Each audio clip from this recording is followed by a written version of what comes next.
the dissolution of Burkina Faso's electoral commission. Ibrahim Traore's bold gamble for sovereignty or authoritarian control. Part 1. Historical background. 1.1.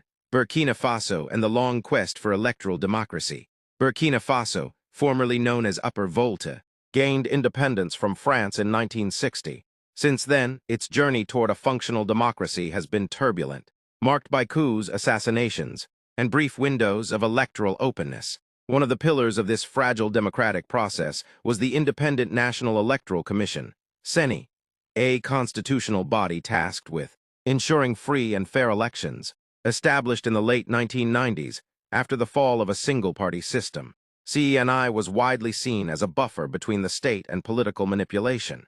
It had a mandate to organize presidential, legislative, and municipal elections, ensure voter registration accuracy, oversee campaign fairness, validate and announce results. While CENI wasn't perfect, it often faced allegations of bias or logistical incompetence. It remained the main institutional symbol of Burkina Faso's democratic transition. Its dissolution in July 2025 was therefore not just a bureaucratic decision. It was a radical turning point in the country's political philosophy. 1.2. CENI's role in the broader African context.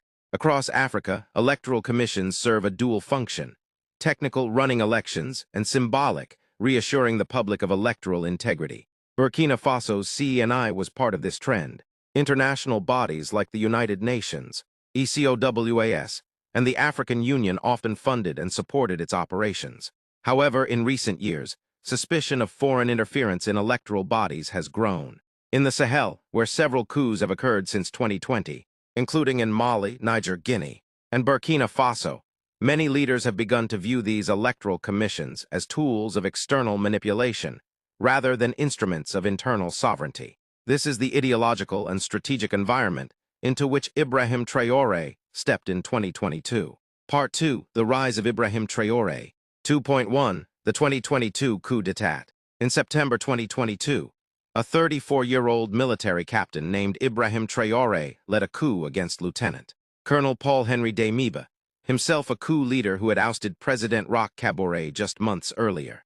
Traore justified his action by citing rampant insecurity caused by jihadist insurgencies, Damiba's failure to restore territorial integrity, continued reliance on former colonial power, France.